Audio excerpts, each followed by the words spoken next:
Hello, hello, hello, hello. I am live on YouTube. Hello, I am live on Periscope. I am live on Facebook. Why? Because it is that time again, guys.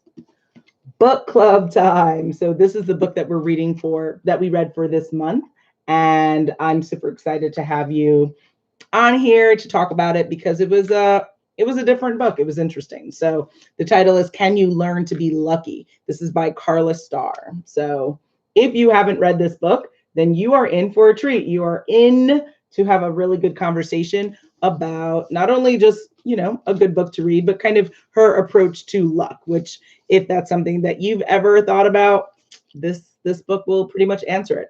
I'm going to wait just a couple of minutes just to share kind of my thoughts about whether I like the book, and we're gonna, as you see, I tabulate my books every time I read. I kind of put different tabs in so that I can go back and revisit it, whether it's for the book club or just for myself.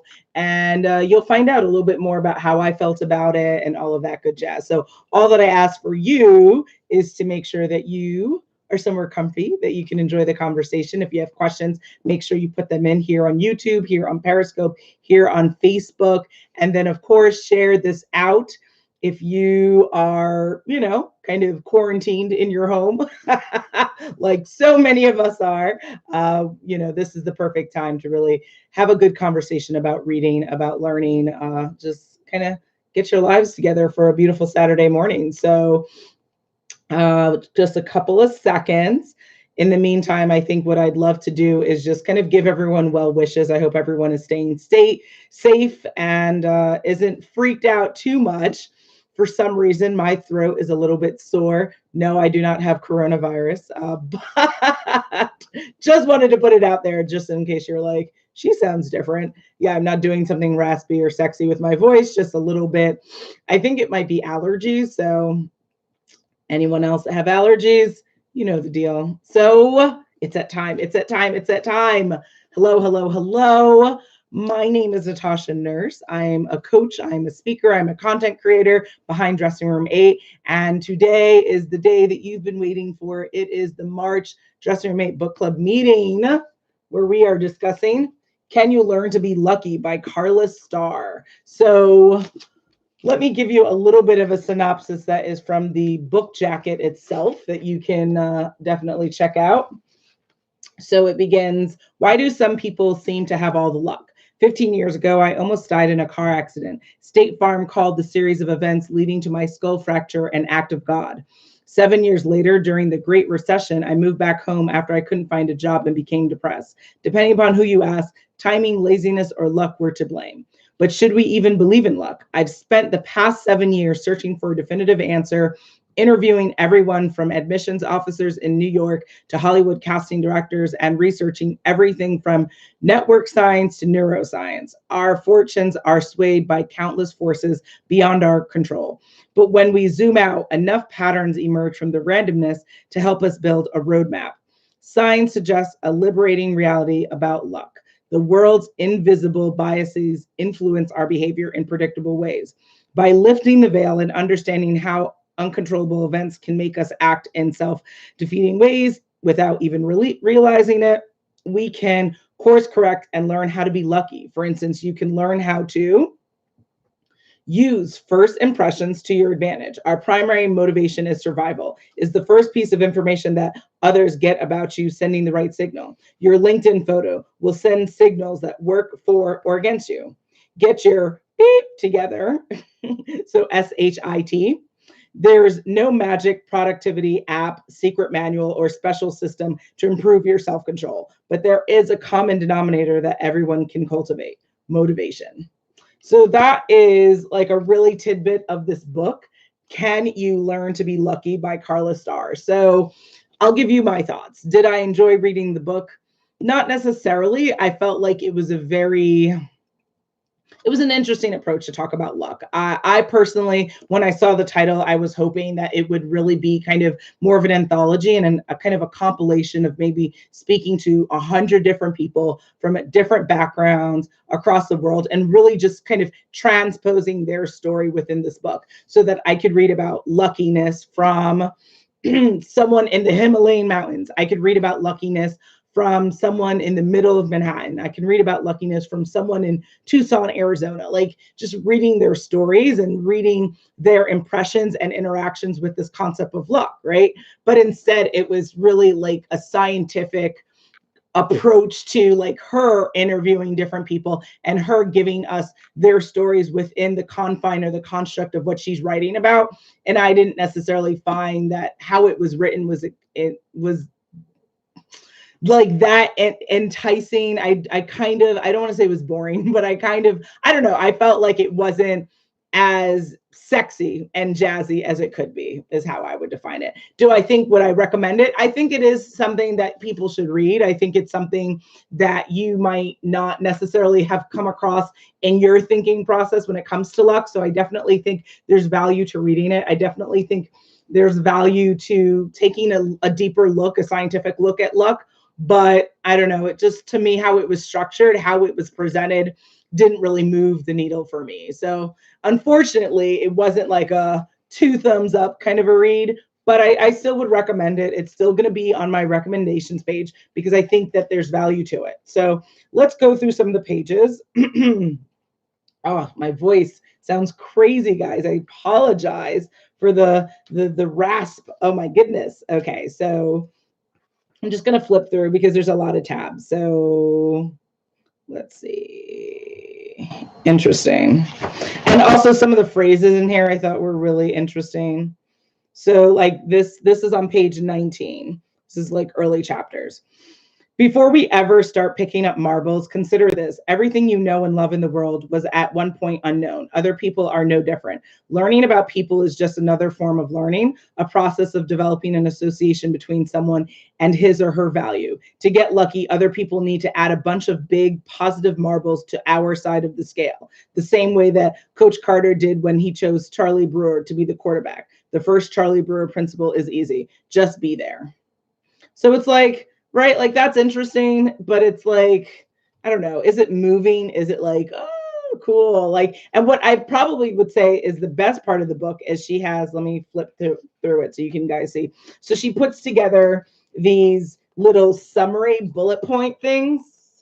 I don't know if you guys can see it like on the platforms, but so it's like she has different titles. So for this is like notes for those who want to be like Charlie. Flaunt your similarities to those people you want to be compared with.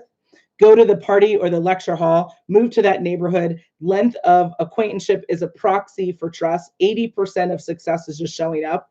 Love that. Because we typically opt out of interactions that we suspect will be unpleasant, first impressions can be impossible to overturn if they're negative.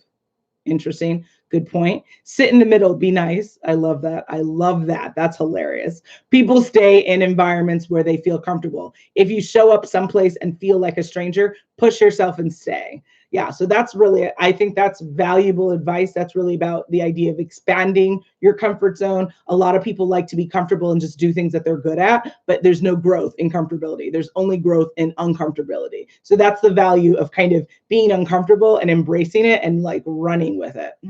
Showcase your warmth and competence by bringing everyone delicious homemade brownies. If they turn down your offer, run. Luck cannot exist where brownies are declined. So she's like kind of funny and sassy, and she'll put language in like that, which is funny. But you know, it's like, I don't know. I felt like I was a little disappointed. I really felt like this was going to be probably more enlightening than it probably like was meant to be. But in my mind, I saw the title and I was like, oh, this is really going to be like revolutionary in trying to understand the idea of luck. And it wasn't necessarily. So I think I was a little, maybe I had too many expectations for what the book was going to be about. So I could chalk it up to like me, but I don't know. I felt like it was just like, I don't know. When you think of like luck, like it would have just been really cool to read about, you know, a monk, a person who's been a monk for like 50 years.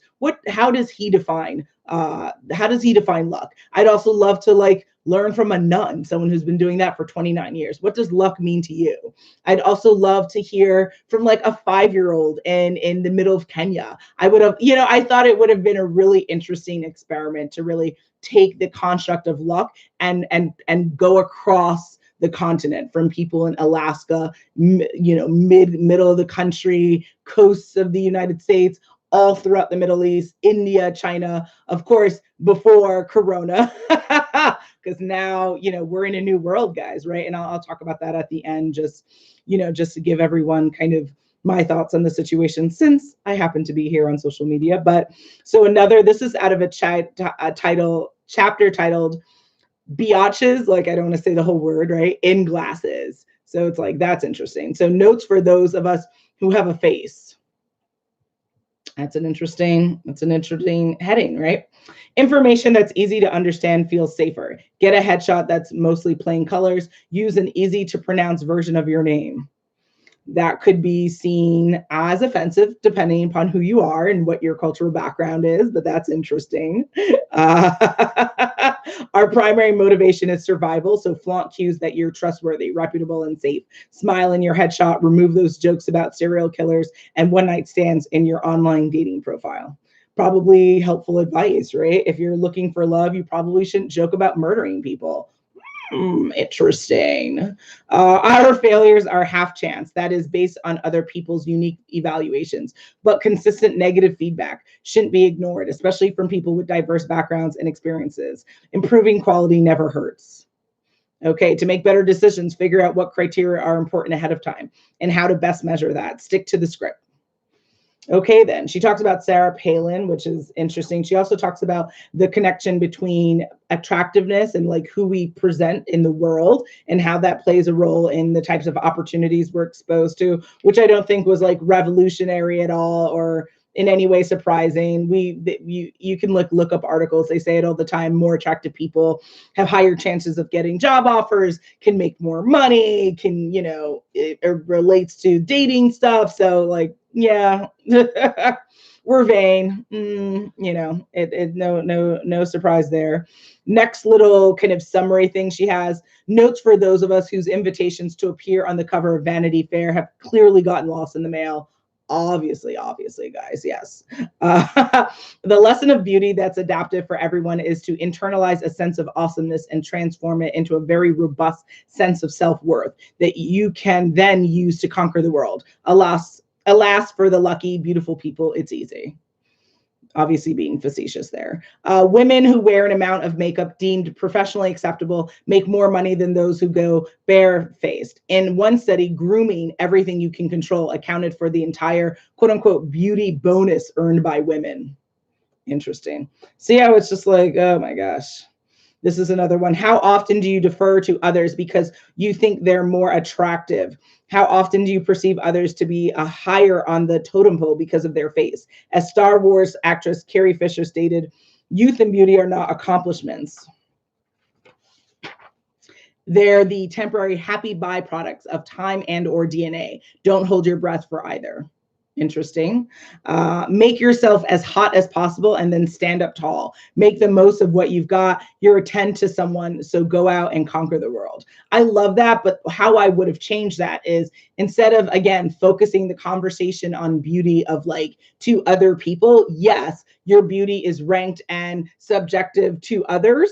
However, to live a happy, wholesome life, your beauty has to be most paramount and important to you. Do you find yourself beautiful? Do you find yourself to be a 10? If so, why? And what makes you continuously feel that way and continue to rock that, right? Like, I think the minute we can stop putting our beauty and our value in other people's hands and put it in our own hands, then you feel more empowered. You feel free, because it's not like, oh man, do I have this lip gloss and like, do they like it? Like, who cares if they like it? Do you like it? If you like it, it's popping, it's bomb, it's amazing. And that's the end. Right? Like, we have to do this. Another chapter 5, she titles it, I got this. I like that affirmation. So it's, it's like, like as we go through it, right? You're not like, I don't think you're like, this is amazing, right? Like, it's like, it hurts. It really does hurt. I feel like every time I read a book and I'm not just like head over heels over it, I feel like there's a bit of a loss in life. Like I'm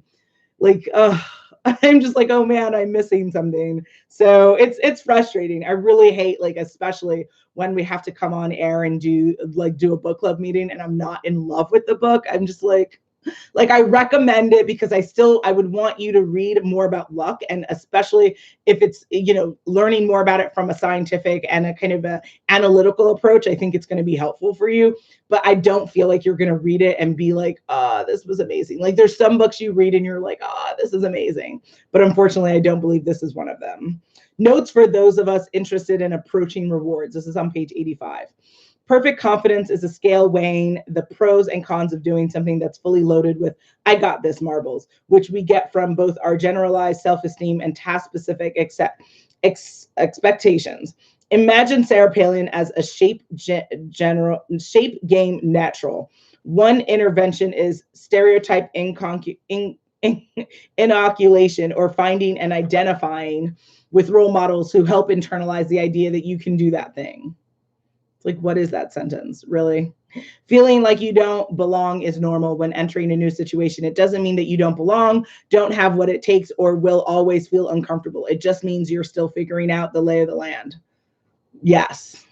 Right? Like, I'm just like, okay.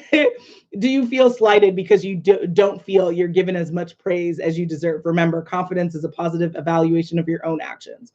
So that's interesting, because there definitely can be I personally can relate to this from a career perspective. When you're working and you don't necessarily feel, always, depending upon what the situation, if your work or your efforts are being celebrated, right? So, it can kind of dip down into your confidence, or it can kind of make you feel like, am I good enough? Da, da, da, and it's a vicious cycle. So again, similar conversation to beauty, confidence. Again, that is a self-motivating, self-generating, self-guarding process that you need to own and hone in on, so that you don't allow external factors, external people to stand in the way of you feeling like, listen, like, yes, I am amazing. Thank you. Right? Like, you have to do that for you, because if you wait for others to do it, that could be a wait that you don't have time for, to be honest.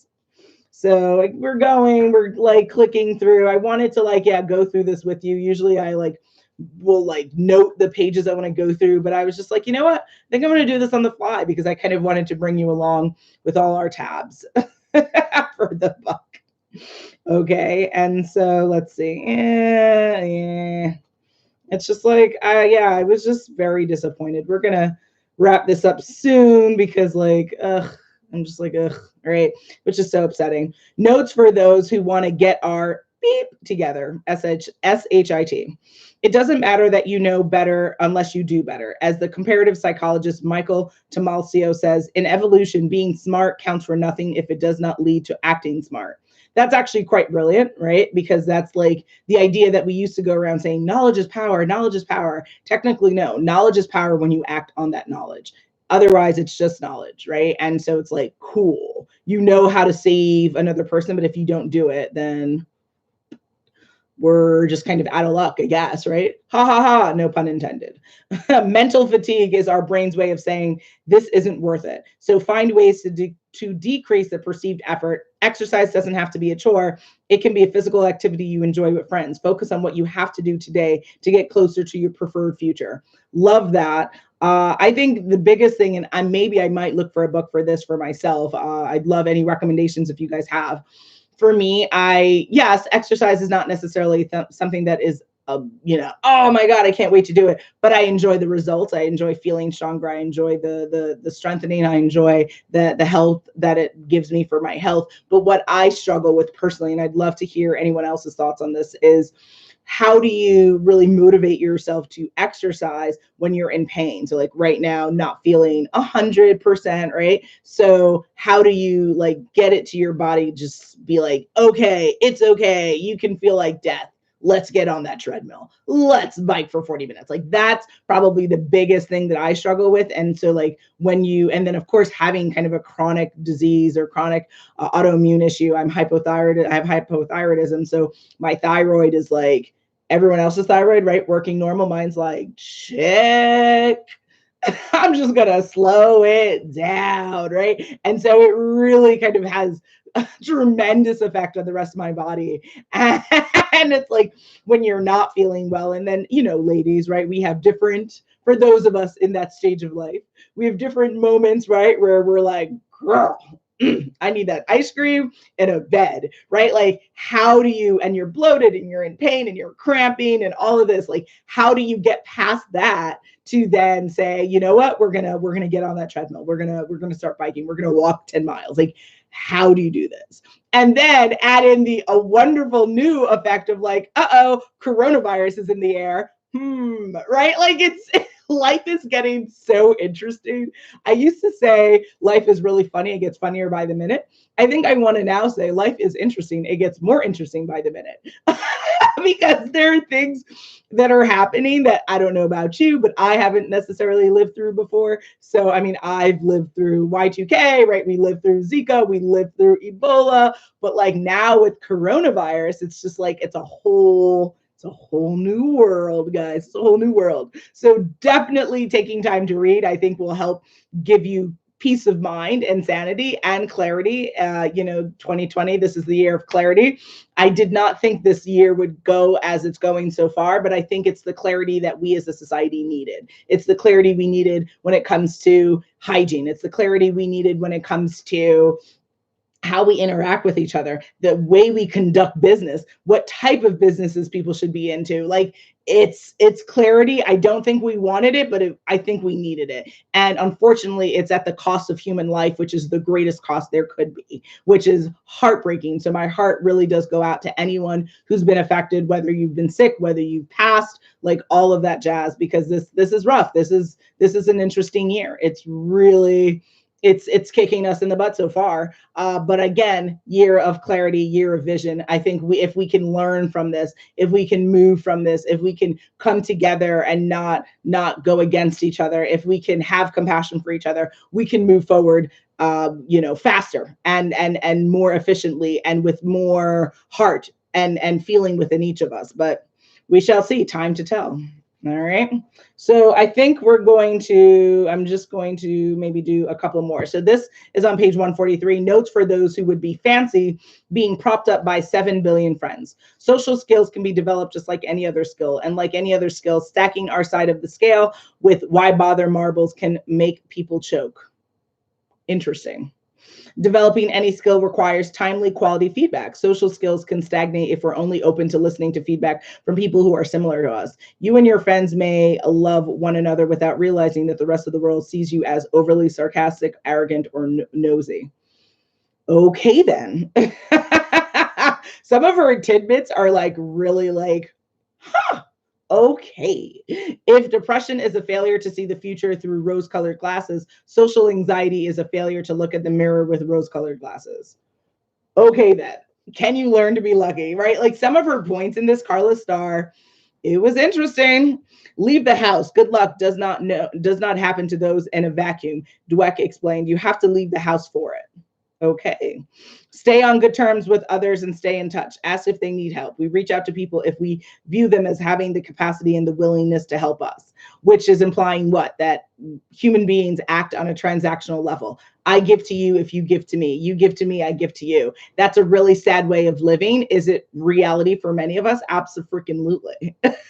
Absolutely. People will sometimes only do if you are doing for them. And, that's a narrative that we choose to say in our heads. That's a narrative we choose to live by. It doesn't have to be the narrative of choice, but it's the narrative that we've made it. So if you want something different, then you have to be the change that you want to see in this world, right? Over and over again. So that's interesting. And it's really interesting with what's going on with Corona, right? So it's kind of like I've yet to have gone through the stores to, kind of stock up on supplies yet, but it's really been interesting seeing how people are reacting, how people are fighting, and how people are like behaving without regard for anyone else, right? So it's like, sure, you might want to take the entire row of food and this and that, but like, what is your neighbor doing? What is that person's neighbor doing, right? Are we acting not only just in the best interest of ourselves, but are we thinking collectively as to the world we're living in? Doesn't seem like it. So that's interesting. Like I said, life is getting interesting each and more by the minute. So it's fascinating. Here's another one. So on page 155, again, Can You Learn to Be Lucky by Karla Starr. To get lucky, invest in yourself. If one does not have money in the form of a family with money, the chances of becoming an entrepreneur drop quite a bit. Levine, the economist told Quartz, risks aren't quite risky when you can afford them. Interesting. No successful person feels as if he's had it easy. The road bumps and headwinds we face stick out. While the privileges we've had remain invisible, privilege by definition doesn't feel like anything because individual worlds are designed for the dominant group, making it impossible for them to understand how others might feel uncomfortable. We don't see the world, just our world. Being right-handed allows you to float through life using cars, electronics, writing utensils, kitchen gadgets, guns, and sporting equipment more easily than the southpaws, who encounter little hassles on a daily basis. Privilege is the ability to blind to the number of times we've been graded on a curve. Interesting, interesting, interesting. Yes. So Susan on Facebook wrote, this is very interesting what is going on in the country. Just about most people are going nuts over the virus. Absolutely. I mean, I think it's a new era. It's a new time that we're living in. And so naturally so people are overreacting. Naturally so people are concerned. I'm deeply concerned. I think it's a very natural human response, but I think what we also have to do is temper it with what? With knowledge, with statistics, with proper hygiene, with proper, social distancing. Check out dressroommate.com. I'm going to be writing about kind of some tips and things that I'm thinking about for social distancing that we can all use for ourselves, self included, things like that. So I just think that I don't appreciate when other people are going around telling people you shouldn't be scared. You shouldn't, because, at the end of the day, we're human beings. We're entitled to feel how we want to feel about things. Like if you are scared about coronavirus, and you're scared about it, and that's okay. And I think it's really presumptuous to go around and tell people how they should feel about how you want to feel, and let people feel how they want to feel, right? Like that's the beauty of life. We have the choice to do and not do, and that's okay. It's really not cool to tell people what to think and what to feel. But what I would say is if people are overly concerned about other people maybe overreacting or getting too anxious and upset about situation, then put out content, give them information to help calm them. Don't tell them what to do, but be a support system. I think that's what we can do in life. That's the best thing that you can do. You can give people information, you can give people resources, but you cannot condemn people for wanting to do and be. I mean, at the end of the day, we're scared. People are scared. It's okay. What would make us more calm? Information, resources, support. So if you're one of these people watching this and you're like, everyone's over control getting it, then give them something that's going to make them feel a little bit better. And so I'm just going to wrap this up with maybe this last bit that she has here. So this is on page 175, and then I'm going to show you something that I thought was really funny about the book. Again, this is Can You Learn to Be Lucky by Karla Starr. Notes for those of us who might enjoy meeting luck where it happens. We're quick to assume that easy to process information is true, including information about our identity and life trajectory. Defining ourselves as complex terms is a protective buffer against depression, anxiety. It also helps us open up to more possibilities and more luck.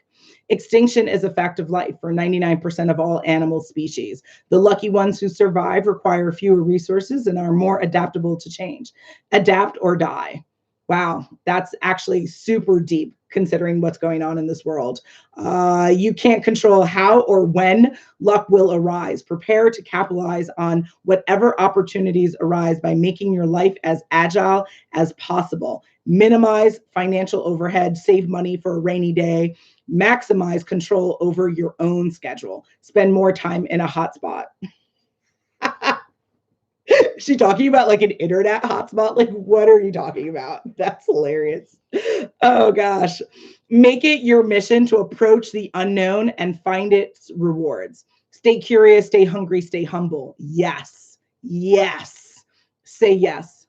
That's amazing. So like, I would say my ultimate favorite part about Can You Learn to Be Lucky by Karla Starr was definitely the summary points, but I just want to show you guys something that I've never seen in a book before, like absent a textbook. Before I get to that, Susan on Facebook wrote, I have gone into Starbucks and small mom and pop coffee shops and will be there tomorrow during virtual phone banking. Just too many events I was looking forward for have been postponed or canceled. Yeah, that makes sense, Susan. I mean, social distancing is how we're going to reduce the amount of people that contract this disease. So I don't think it's intentional to like make us, kind of isolate each other and not be as connected as human beings. But at the end of the day, do we want to be right or do we want to be safe? To be safe is to distance ourselves physically.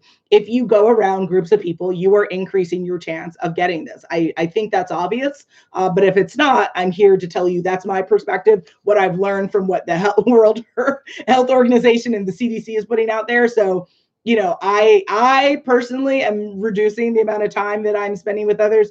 If other people are like, I'm gangster, I don't have to do that. Do you? But again, there's consequence for all action. So live with your consequence. That's all I say. I'm not going to judge. It's not up to me. I have only enough space to be concerned about my own well-being. All I know is I don't want to, as you hear, guys, I have a little bit of a raspy throat.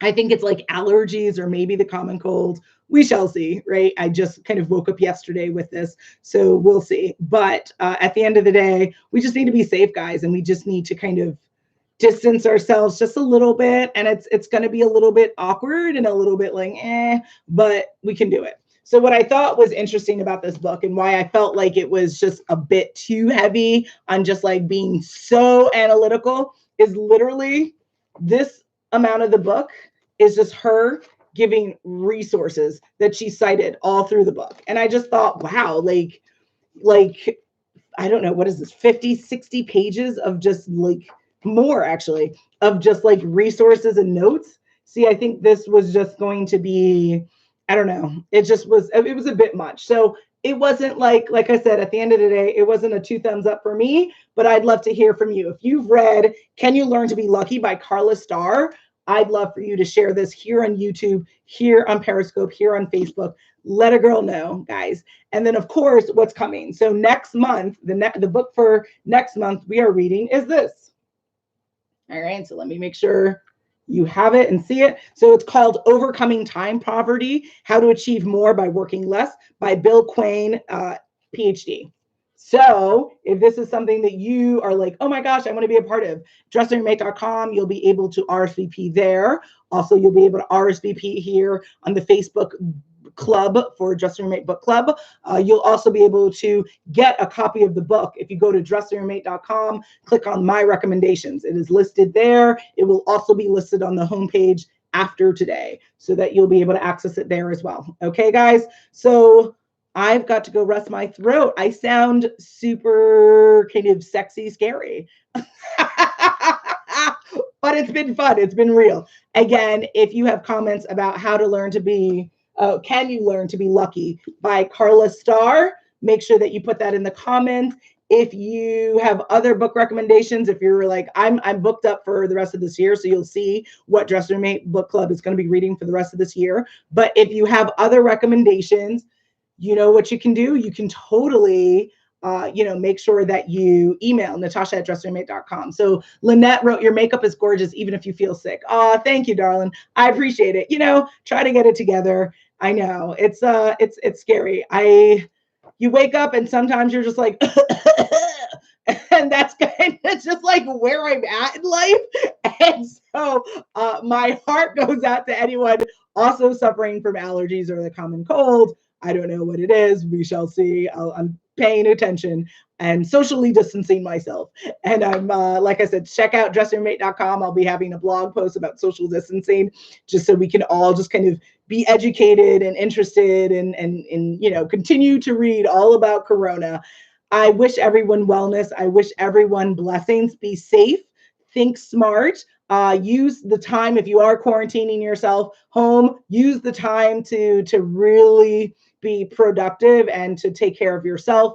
And if you're feeling overwhelmed, it's okay. Like I said, don't let other people, I'm really annoyed about that on social media. Don't let other people tell you how to think and feel in this world. If you feeling overwhelmed, it's okay. Like I said, don't let other people, I'm really annoyed about that on social media. Don't let other people tell you how to think and feel in this world. If you feel, that's okay. I'm scared with you. But at the end of the day, what do you need to do to calm yourself? That's all I encourage. That if we're feeling scared, when I'm feeling scared, I go and I read and I take in information and I try to figure out how I can get more certainty, because I think that's what scares human beings, right? We crave certainty, and so much of life, if not everything in life, is uncertain. So the way to cut calmer is to get certainty. So to get more research. So get diligent, do your due diligence, get your homework, call organizations that you may think you need to.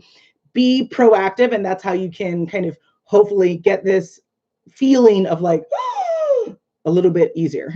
Okay, so I'm gonna go rest my voice. It's been fun. It's been real. You guys will see me on social media. Check out dressmate.com, subscribe to the blog, subscribe to the monthly newsletter, check out the events page. You'll see all my upcoming events. I mostly do things online, very much so in line with where this world is going. So I encourage you too, for any entrepreneurs and creatives, get digital, guys. Get online, because we don't know what's going to happen, but we do know, hopefully, we'll have the internet. So you can live and freely and as widely as you can on the internet. All right. So I'm going to say bye on each of the platforms. All righty. So bye, YouTube, Periscope. It's